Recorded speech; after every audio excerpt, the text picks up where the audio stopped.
नमस्ते दोस्तों, मैं मौर्य वर्षा आपके अपने YouTube चैनल पर स्वागत करती हूँ। आज हम मतीराम का जन्म परिचय देखने वाले हैं। ठीक है, तो चलिए शुरू करते हैं। जन्म संवत 1604 में और कहीं कहीं पर 1607 ईस्वी में दिया हुआ है। तिकवापुर जिला कानपुर में हुआ है।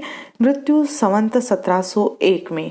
भाई इनके चिंतामणि भूषण जटाशंकर, जिसका उल्लेख वंश भास्कर और तंज करिए सर्व आजाद हिंदी में हुआ है। इनका काल रीतिकाल, रीतिबद्ध काव्यधारा के ये प्रमुख कवि हैं।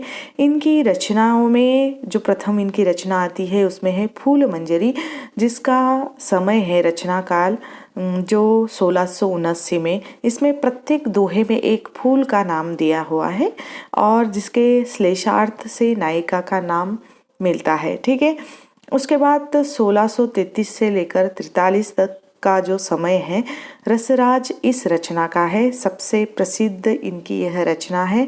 श्रृंगार रस और नायिका भेद संबंधी ये रचना है। यह रसिक जनों का कंठहार है, यानी बहुत लोगों ने इसे पसंद किया है और सबसे प्रसिद्ध ग्रंथ इनका रहा है मतीराम का। ठीक है, उसके बाद 1661 से लेकर 64 तक का जो समय है ललित ललाम का। बूंदी नरेश दीवान भाव सिंह के आश्रय में रचित ये अलंकार ग्रंथ है। ठीक है, उसके बाद 1681 में सतसई यानी मतीराम की सतसई बिहारी के दोहों के समान इनके इसमें दोहे आए हुए हैं। ठीक है, उसके बाद 1690 में अलंकार पंचशिका जो प्रसिद्ध अलंकारिक ग्रंथ है कुमायूं नरेश उदोत चंद्र के पुत्र ज्ञानचंद के लिए लिखी गई ये इनकी रचना है अलंकार पंचशिका।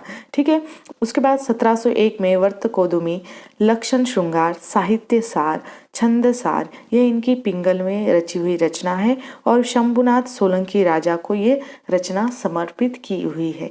ठीक है, आलोचकों के कथन में रामचंद्र शुक्ल के जो कथन अत्यंत महत्वपूर्ण है। रीतिकाल के प्रतिनिधि कवियों में पद्माकर को छोड़कर और किसी कवि में मतीराम की सी चलती भाषा और सरल व्यंजना नहीं मिलती। ठीक है, इनकी भाषा के संबंध में ये टिप्पणी की हुई है रामचंद्र शुक्ल ने। उसके बाद कहते हैं कि नायिका के विरह ताप को लेकर बिहारी के समान इन्होंने मजाक नहीं किया है। इनके भाव व्यंजक व्यापारों की श्रृंखला सीधी और सरल है, बिहारी के समान चक्करदार नहीं है। ठीक है, तीसरा जो कथन है रामचंद्र शुक्ल का, वे कहते हैं कि रीति ग्रंथ वाले कवियों में इस प्रकार की स्वच्छ चलती और स्वाभाविक भाषा कम कवियों में मिलती है। मतीराम की सी रस स्निग्ध और प्रसादपूर्ण भाषा रीति का अनुसरण करने वालों में बहुत ही कम मिलती है।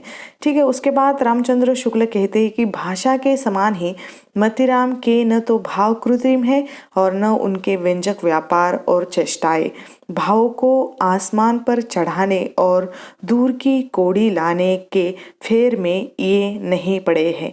इनका सच्चा कवि हृदय था। ठीक है, तो ये रामचंद्र शुक्ल ने 2-3 कथन किए हैं। आपको बार बार पढ़ना है, बार बार सुनना है, तभी आपको याद हो जाएंगे। ठीक है, तो यहाँ पर हम रुकते हैं। मतीराम का ये छोटा सा परिचय यहाँ पर समाप्त हो जाता है। जल्द मिलेंगे एक नए विषय के साथ एक नए वीडियो में। तब तक के लिए धन्यवाद।